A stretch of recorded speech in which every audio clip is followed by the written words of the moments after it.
It was a pretty comprehensive win for GT, a 7-wicket victory over Sunrisers Hyderabad, coming as it did after the tough loss against CSK. It would have felt very good.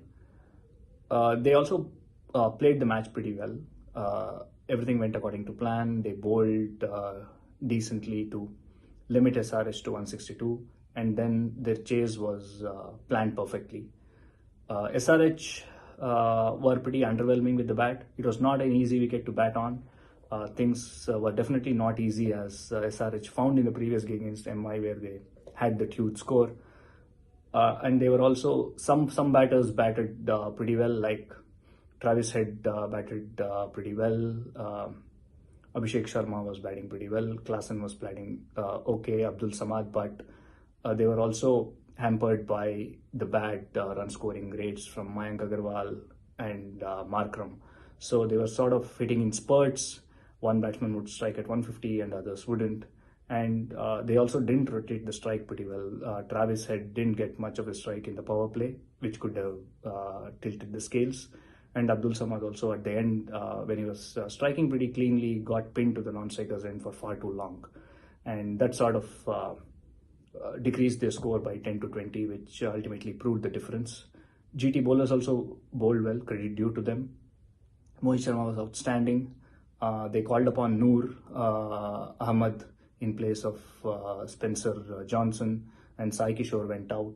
So that's a good spin option to come in. When you have somebody like Noor Ahmed on the bench, it shows the strength, and he bowled pretty well. Rashid was decent as well. So those three didn't actually let the SRH batters go berserk. And GT's batting was pretty methodical. Saha was brisk, but the batters around him, like Gill, Sai Sudarshan, batted pretty steadily. And that was their approach. They wanted to take the game deep. And with 45 odd required from 30 balls, Sai Sudarshan and David Miller went after Mayank Markande. SRH were also hampered by the lack of spin options. Hasaranga is not yet joined the team. He is out injured, and they had to depend on Shahbaz and Mayank Markande. Decent spinners, but against two lefties, if you're a believer in great matchups, that's not the matchup you want.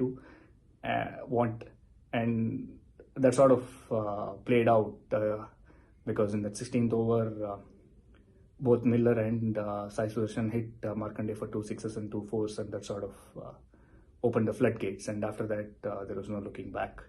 So overall, a comprehensive victory for GT, and SRH will need to address that spin problem.